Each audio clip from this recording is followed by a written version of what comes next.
के ऊपर कुछ बातें बताना चाहूंगी। तो कौन होता है बोधिसत्व? बार बार हम सुनते हैं, ध्यान में भी, हम प्रवचन में भी बार बार बोधिसत्व को सुनते हैं कि हमारे बोधिसत्व, हमारे करुणा के बोधिसत्व और प्रज्ञा के बोधिसत्व और अलग अलग बोधिसत्वों को हम सुनते हैं। तो कौन होते हैं ये बोधिसत्व?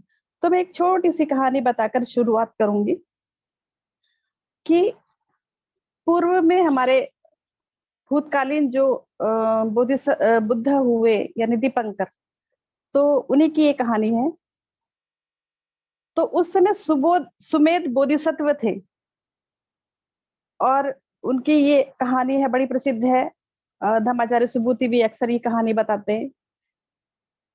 तो वो नगर में ऐसे गए और वहां पर उन्हें पता चला कि बुद्ध आने वाले हैं, दीपंकर बुद्ध आने वाले हैं।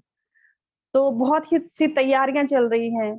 एक बड़ा सा नगर के बीच में एक वो बनाया गया है, एक समारोह के लिए एक बड़ी सी जगह व्यवस्थित की गई है।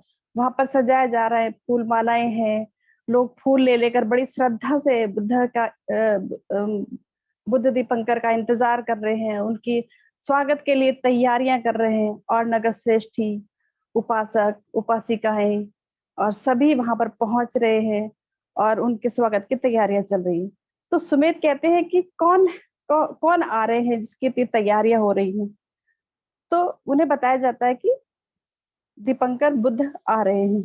तो सुमेध भी को बहुत उत्सुकता होती है उनसे मिलने की, कि आज हम दीपंकर बुद्ध से वो मिलेंगे।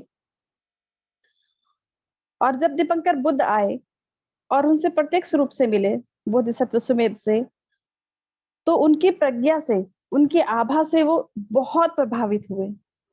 वो बस इतने प्रभावित हुए कि उन्हें देखते के देखते ही रह गए। और वो देख रहे थे कि दीपंकर बुद्ध कितने महान हैं, और वो देखते ही रहे और अपने श्रद्धा सुमन वहां पर अर्पित करते रहे। फिर बुद्ध बोधिसत्व सुमेध उन्हें कहते हैं कि दीपंकर बुद्ध, मुझे भी आपके जैसे बनना है। आप जैसी प्रज्ञा मुझे प्राप्त करनी है। दुनिया में सभी लोगों का जो दुखी हैं, पीड़ित हैं, उन लोगों को मैं सत्यता के मार्ग पर ले जाऊंगा, ऐसी मेरी इच्छा है। उन्हें भवसागर यानी दुख की खाई से मैं पार उतारूंगा, ऐसी मेरी इच्छा है। उनको दुख मुक्त करूंगा, ऐसी मेरी इच्छा है। तो इस प्रकार सुमेध बोधि ऐसी प्रतिज्ञा करते हैं। और इन्हीं सुमेध बुद्ध को हम आधुनिक बुद्ध यानी शाक्य मुनि बुद्ध के रूप में पहचानते हैं। तो कौन होता है ये बोधिसत्व जो ये प्रतिज्ञा करता है? कौन होता है बोधिसत्व? क्या क्या इच्छाएं होती हैं उसकी? तो बोधिसत्व की मूलभूत इच्छा होती है कि संसार के प्राणियों को दुख से बाहर बाहर निकाला जाए। इस इच्छा के कारण ही वे बोधिसत्व कहलाते हैं। उनका मन इस प्रकार से बुद्ध बोधि की तरफ झुका रहता है कि वे प्राणी मात्र को देखकर उनके मन में इतनी करुणा और मैत्री रहती है। तो बोधि, इसलिए बोधिसत्व ऐसा हम माना जाता है कि जो बोधि होती है वो केवल वो स्वयं के लिए नहीं रखते, बल्कि मनुष्य मात्र के लिए वो उस बोधि को चाहते हैं और स्वयं को मनुष्य मात्र के लिए उसे उनको दुख मुक्त करने के लिए खुद को उसके लिए समर्पित करते हैं। इसीलिए उन्हें बोधिसत्व कहा जाता है। ऐसे कहते हैं कि जब बोधिसत्व के मन में बोधि की इच्छा निर्माण होती है, तभी से बोधिसत्व ये प्रतिज्ञाएं लेते हैं। और ये बोधिसत्व की 4 प्रतिज्ञाएं हमारे त्रिरत्न बौद्ध महासंघ में हमेशा ऐसे पढ़ाई जाती है और उनका अभ्यास कराया जाता है, क्योंकि उसे पता होता है कि मात्र इच्छा होना ही पर्याप्त नहीं होती, बल्कि हमें उन प्रतिज्ञा के माध्यम से उस मार्ग पर चलना है और सही अर्थ में लोगों को हमें मदद करनी है, और वो मदद करना जरूरी है। इस तरह से बोधिसत्व अपनी इच्छा को व्यवहार में उतारने का जो है प्रयास करता है। और बोधिसत्व यह मानकर चलता है कि मुझ में बोधिसत्व की 4 प्रतिज्ञा हम जानते ही हैं, हमने अक्सर पढ़ी भी है, फिर भी मैं एक बार बोधिसत्व की 4 प्रतिज्ञाएं पढ़ूंगी। तो बोधिसत्व ये प्रतिज्ञा करते हैं कि अनंत प्राणी है और हम शपथ ग्रहण करते हैं, या हम प्रतिज्ञा ग्रहण करते हैं कि हम सभी को भव सागर से पार उतारेंगे। दूसरी प्रतिज्ञा, हम में अनंत कमजोरियां हैं और हम शपथ ग्रहण करते हैं कि हम एक एक करके सबको दूर करेंगे। तीसरी प्रतिज्ञा, अगणित सत्य हैं और हम शपथ ग्रहण करते हैं कि हम सभी का बोध प्राप्त करेंगे। और बोधिसत्व की चौथी प्रतिज्ञा ये है कि भगवान बुद्ध का अनुपम मार्ग है और हम शपथ ग्रहण करते हैं, या हम प्रतिज्ञा करते हैं कि हम उस पर पूरी तरह से चलेंगे। तो ये चारों प्रतिज्ञाएं कहाँ से आई, कहाँ से इन्हें बुद्ध धर्म में हमने कहाँ से लिया, कहाँ से सीखा? तो यह चारों प्रतिज्ञाएं डॉक्टर बाबा साहब अम्बेडकर के जो प्रसिद्ध ग्रंथ है भगवान बुद्ध और उनका धर्म, वहां से ली गई है।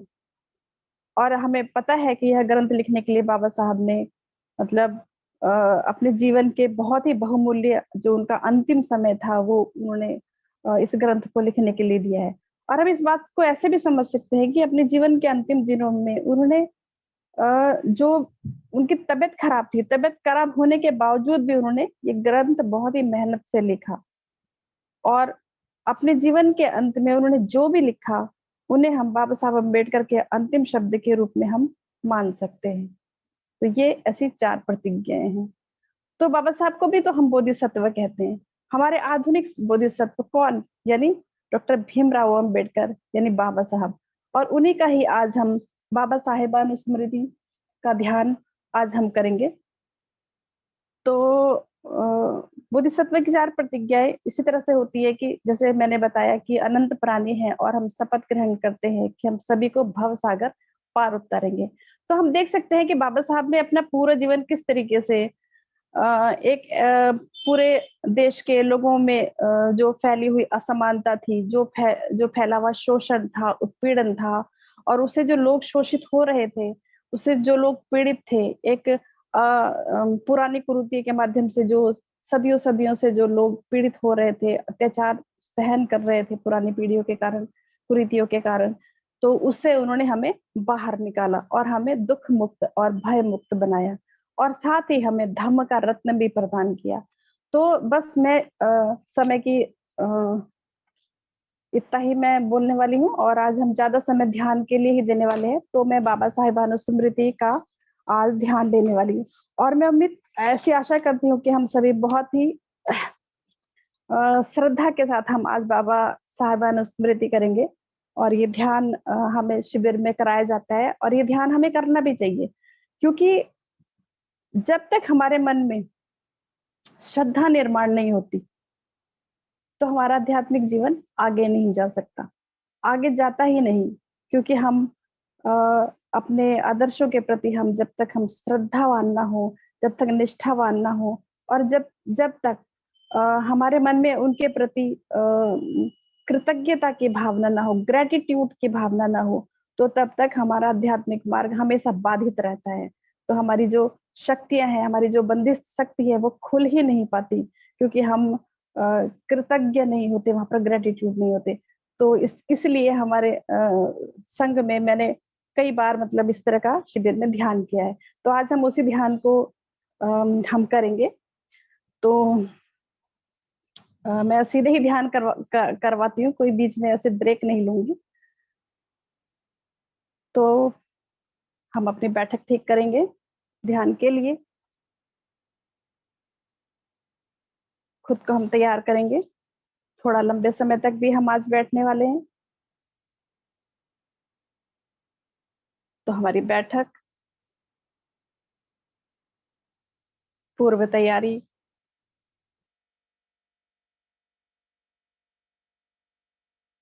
आदर्शों के प्रति श्रद्धा,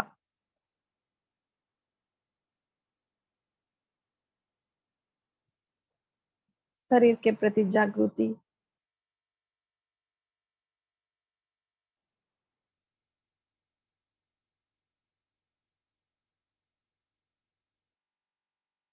मन में उत्साह,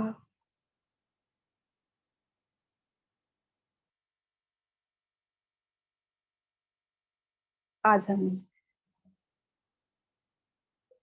बाबा साहब को याद करेंगे।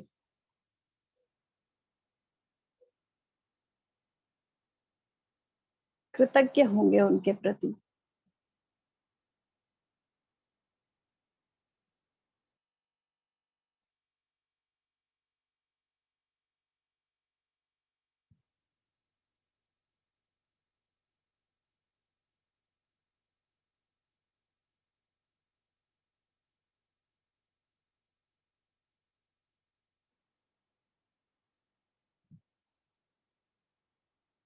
मानिए।